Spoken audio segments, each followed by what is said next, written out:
नमस्कार, हिमाचल न्यूज में आपका बहुत बहुत स्वागत है। चलिए शुरू करते हैं आज की 10 फटाफट बड़ी खबरों से। मोदी आपके लिए जान की बाजी लगा देगा, हिमाचल प्रदेश के शिमला में बोले पीएम मोदी। प्रधानमंत्री नरेंद्र मोदी ने कहा कि भाजपा एनडीए की सरकार बननी पक्की हो चुकी है। अब हिमाचल 4-0 से हैट्रिक लगाने जा रहा है। हम देवभूमि के लोग हैं, हमारी एक भी चीज कभी बेकार नहीं जाती है, वोट भी नहीं। प्रधानमंत्री ने कहा कि हिमाचल प्रदेश सीमा से सटा हुआ प्रदेश है। हिमाचल के लोग एक मजबूत और ताकतवर सरकार का अर्थ अच्छी तरह से जानते हैं। मोदी आपके लिए जान की बाजी लगा देगा, लेकिन आप पर भी कभी संकट नहीं आने देगा। कांग्रेस को भारत माता की जय और वंदे मातरम से दिक्कत है, शिमला में बोले पीएम मोदी। लोकसभा चुनाव 2024 सब कुछ ही दिनों में समाप्त होने वाला है। देश के विभिन्न राज्यों और केंद्र शासित प्रदेशों में 5 चरणों के चुनाव समाप्त हो चुके हैं, तो वही छठे और 1 जून को 7वें यानी आखिरी चरण के लिए वोटिंग होगी। 4 जून को लोकसभा चुनाव 2024 परिणाम आएगा। हिमाचल प्रदेश में लोकसभा की कुल 4 सीटें हैं, जिन पर सभी दलों की नजर है। भाजपा के अहंकारी नेताओं को आईना दिखाएगी जनता, सीएम सुक्खू ने केंद्र सरकार पर साधा निशाना। मुख्यमंत्री सुखविंदर सिंह सुक्खू ने कहा कि 4 जून को सरकार गिराने का दावा कर रहे भाजपा के अहंकारी नेताओं को जनता आईना दिखाएगी। भाजपा ने षड्यंत्र के तहत लोगों के मत से चुनी हुई बहुमत की सरकार को गिराने की कोशिश की। इस बात से प्रदेश की जनता भलीभांति परिचित है। इस बार के चुनाव में धनबल को हार होगी और जनबल की जीत होगी। जनता के स्नेह, समर्थन और आशीर्वाद से 4 जून को कांग्रेस दिल्ली में सरकार बनाने और हिमाचल में सरकार कायम रहने जा रही है। केंद्रीय मंत्री अनुराग ठाकुर बोले, क्या सीएम सुक्खू हिमाचल में भी मरने जा रहे हैं SC/ST OBC का हक। केंद्रीय सूचना प्रसारण, युवा एवं खेल मंत्री व हमीरपुर संसदीय क्षेत्र से भाजपा उम्मीदवार अनुराग ठाकुर ने श्री नैना देवी जी विधानसभा क्षेत्र में जनसभाएं की। उन्होंने कहा कि कर्नाटक में कांग्रेस सरकार जब 10 जनपद के इशारों पर SC/ST OBC का हक मारने की तैयारी कर रही थी, तो क्या मुख्यमंत्री सुक्खू ने इसका विरोध किया था? अगर नहीं, तो क्या सीएम सुक्खू हिमाचल में भी SC/ST OBC का हक मारने जा रहे हैं? सीएम सुक्खू ने लाहौल स्पीति में कांग्रेस प्रत्याशी अनुराधा शरण के पक्ष में मांगे वोट। हिमाचल में लोकसभा के साथ साथ 6 सीटों पर विधानसभा के चुनाव भी होने हैं।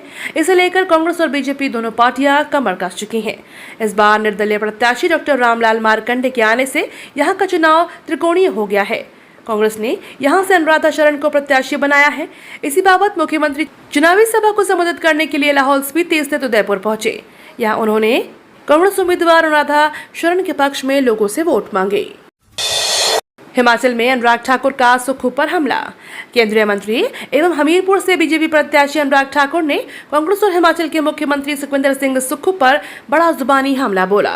उन्होंने कहा कि जहां जहां कांग्रेस सरकार बनी, वहां पर अनुसूचित जाति, अनुसूचित जनजाति और अन्य पिछड़ा वर्ग का कोटा 5% कम करने का प्रयास किया गया।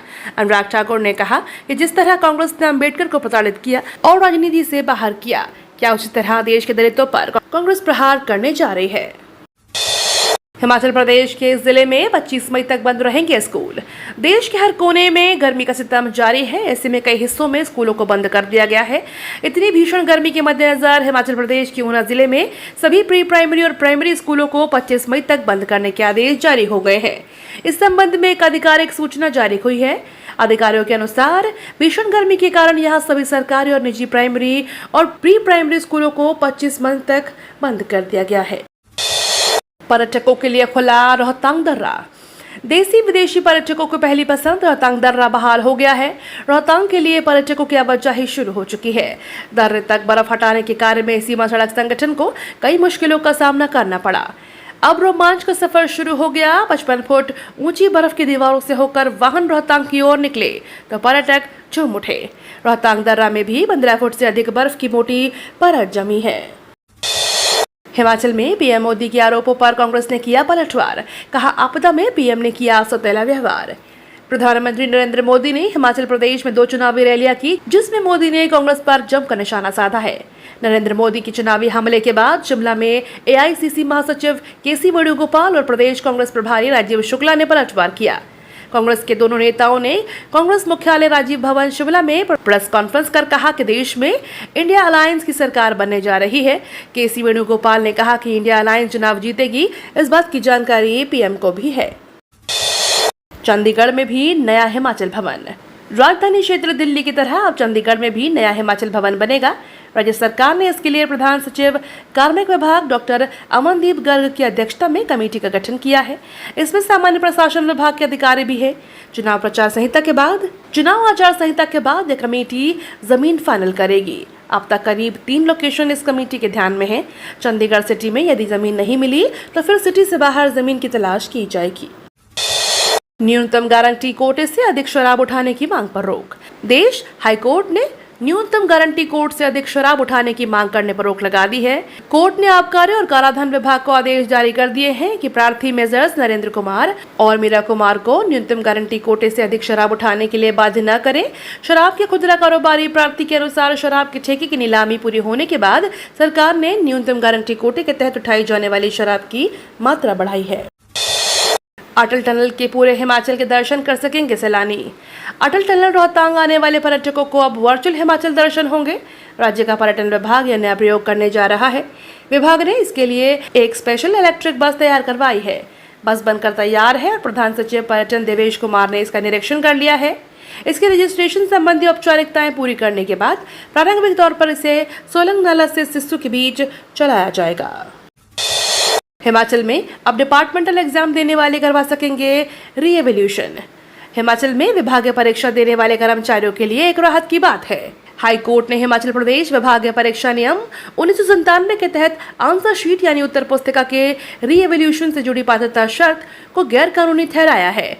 इसके साथ ही हाई कोर्ट ने उक्त शर्त को रद्द कर दिया है। ऐसे में अब विभागीय परीक्षा देने वाली कोई भी कर्मचारी अपनी आंसर शीट का पुनर्मूल्यांकन करवा सकेंगे। बिना बायोमेट्रिक नहीं खरीद पाएंगे नया सिम कार्ड। स्पैम कॉल्स और साइबर फ्रॉड पर लगाम लगाने के लिए टेलीकॉम डिपार्टमेंट ने भारी मात्रा में मिलने वाले सिम कार्ड के दिशा निर्देशों में बदलाव किया है। पहले नए सिम रिटेलर के माध्यम से जारी किए जा सकते थे, लेकिन अब सिर्फ टेलीकॉम कंपनी को ही ऐसे कनेक्शन जारी करने की अनुमति होगी। रिटेलर को ग्राहक से हलफनामा लेना होगा कि इन सिम कार्ड का कोई भी गलत इस्तेमाल नहीं होगा। बिना बायोमेट्रिक के सिम कार्ड नहीं मिलेगा। आप 400 पार सीटें दो, हम मुस्लिम आरक्षण रद्द कर देंगे, बिहार में बोले अमित शाह। लोकसभा चुनाव 2024 के बीच मुस्लिम आरक्षण का मुद्दा सिर चढ़कर बोल रहा है। अब केंद्रीय गृह मंत्री अमित शाह ने कहा कि एनडीए को 400 से ज्यादा सीटें मिली तो मुस्लिम आरक्षण को रद्द कर दिया जाएगा। बिहार के आरा में शुक्रवार को चुनावी रैली को संबोधित करते हुए शाह ने जनता से कहा कि आप 400 का आंकड़ा पार करवाइए, हम विभिन्न राज्यों से मुस्लिमों को आरक्षण को रद्द कर पिछड़ा वर्ग को दे देंगे। इस दौरान उन्होंने राष्ट्रीय जनता दल और कांग्रेस पर भी जमकर हमला बोला। ये तो थी आज की 10 बड़ी खबरें। डेली खबरों से अपडेट रहने के लिए चैनल को सब्सक्राइब करना बिल्कुल ना भूलें।